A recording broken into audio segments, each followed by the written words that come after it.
Hello everyone, स्वागत है आप सभी का हमारे यूट्यूब चैनल पर जिसका नाम है सौरभ क्लासेस फॉर हिस्ट्री। मैं सौरभ आप सभी का अपने इस क्लास में अभिवादन करता हूं। आज मैं एमए सेमेस्टर 2 के सब्जेक्ट कोड EC1, इसका नाम है स्किल इन हिस्ट्री राइटिंग, इसके यूनिट 2 से काफ़ी महत्वपूर्ण विषय आप लोगों के सामने लेकर उपस्थित हुआ हूँ। आज हमारे अध्ययन का जो विषय है वह है इतिहास का अर्थशास्त्र के साथ संबंध। इतिहास और अर्थशास्त्र के संबंध को समझने से पूर्व हमें यह जानना होगा कि किसी भी देश की आर्थिक गतिविधियां किस प्रकार उस देश के इतिहास को प्रभावित करने की क्षमता रखती है। इसे जानने के लिए चलिए हम शुरू करते हैं कि इतिहास एवं अर्थशास्त्र का भी परस्पर घनिष्ठ संबंध होता है। समाज में मानव के क्रियाकलाप आर्थिक मामलों से घनिष्ठता से जुड़े हुए हैं।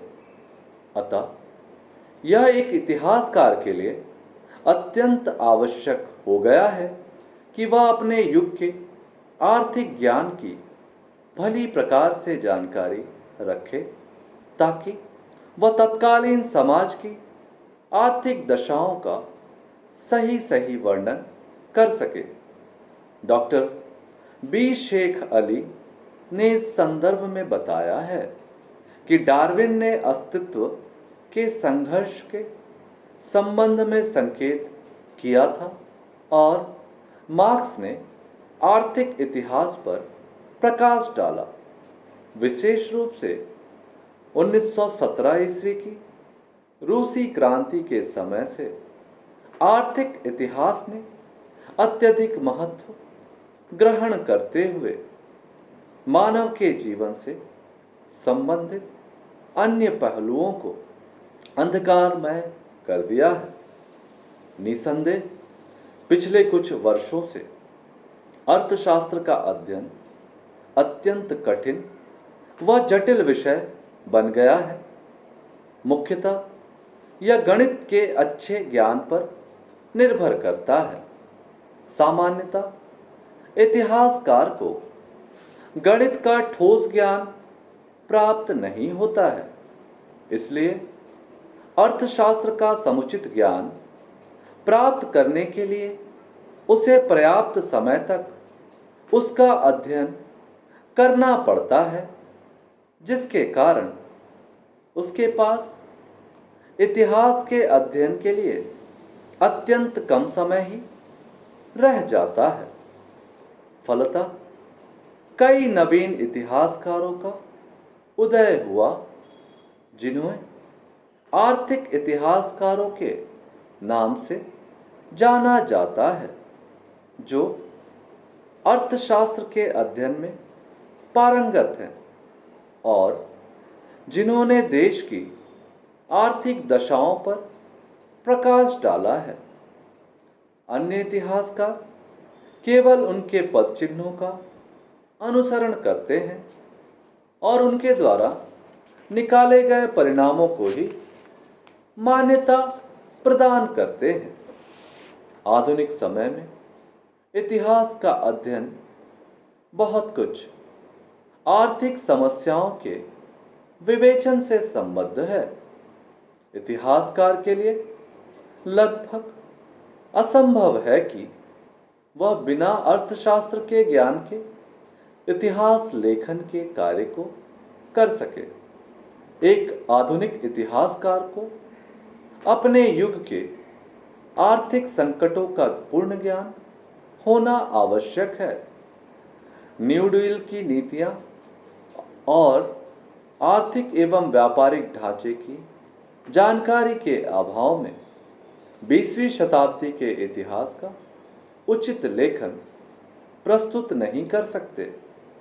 इस कारण हम देखते हैं कि इतिहास अर्थशास्त्र से परस्पर संबद्ध है और इसका एक का बिना दूसरे का अस्तित्व पूर्णतया अधूरा मान सकते हैं। इसी प्रकार हम प्रथम विश्व युद्ध के कारणों पर प्रकाश डालें तो हम देखते हैं कि औद्योगिक क्रांति ने विश्व के देशों में प्रतिस्पर्धा की भावना को उत्पन्न किया और इसी प्रतिस्पर्धा की भावना ने लोगों में साम्राज्य विस्तार की भावना का पटाक्षेप किया और यही साम्राज्यवादी भावना आगे चलकर विश्व युद्ध के रूप में प्रस्फुटित हुई।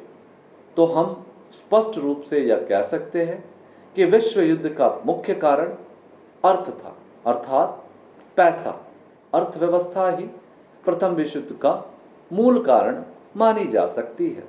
इसी प्रकार अन्य उदाहरणों को देखें तो हम देखते हैं कि प्राचीन राजवंश में शासक अपने साम्राज्य विस्तार क्यों किया करते थे। उनके साम्राज्य विस्तार के पीछे मुख्य उद्देश्य अपनी आर्थिक गतिविधियों और अपनी आर्थिक आवश्यकताओं को पूरा करना था। इन्हीं आवश्यकताओं से वशीभूत होकर वे अपने साम्राज्य का विस्तार करते थे और यातायात और संचार साधनों की अनुपलब्धता के कारण वे उन दूरस्थ क्षेत्र के शासकों के शासन का आंतरिक प्रशासन उन्हीं शासकों पर छोड़कर उसकी वैदेशिक नीतियों का पूर्णतः हस्तक्षेप अपने हाथों में ले लेते थे और उन राज्यों के द्वारा प्रतिवर्ष राजस्व की वसूली किया करते थे। इस प्रकार से हम प्राचीन काल में देखें, आधुनिक काल में देखें, मध्यकाल में देखें या वैश्विक इतिहास में देखें, सभी काल में के इतिहास में अर्थव्यवस्था एक महत्वपूर्ण कारक मानी जा सकती है।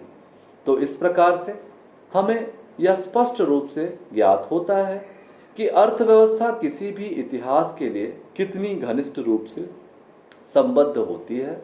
बिना अर्थव्यवस्था के ज्ञान के हम उस देश, राष्ट्र या उक्त इतिहास का ज्ञान सफलतापूर्वक अर्जित नहीं कर सकते और ना ही अपने पाठकों को उस ज्ञान को पहुंचा सकते हैं। इसलिए एक कुशल इतिहासकार के लिए यह नितांत आवश्यक है कि वह जब इतिहास लेखन का कार्य प्रारंभ करता है तो उसके अर्थव्यवस्था, उस क्षेत्र के या उस देश की अर्थव्यवस्था या आर्थिक नीतियों को भी अच्छी तरीके से समझे और उसको समझकर ही अपने इतिहास का लेखन प्रारंभ करें। तभी जाकर आमुक देश के इतिहास को बेहतर ढंग से समझा और समझाया जा सकता है। तो हमारा जो यह विषय है, यहाँ हम इसका संक्षेप में निष्कर्ष देखते हैं तो यह कह सकते हैं कि इतिहास अर्थव्यवस्था से घनिष्ठ रूप से संबद्ध है और इसके बिना इतिहास एक कपोल कल्पना बनकर रह जाती है। इतिहासकार के लिए अर्थव्यवस्था का ज्ञान उतना ही आवश्यक है जितना कि उसके लिए अर्थव्यवस्था का ज्ञान ज़रूरी होता है। तो इस प्रकार से हम कह सकते हैं कि ये दोनों विषय एक दूसरे के परस्पर संपूरक होते हैं। इस प्रकार हम अपने इस विषय को यहाँ विराम देंगे। हम उम्मीद करते हैं कि यह विषय आपको सहजता से समझ में आ गया होगा। आगे के लिए अगले विषय के साथ हम आपके सामने फिर से उपस्थित होंगे। तब तक के लिए धन्यवाद।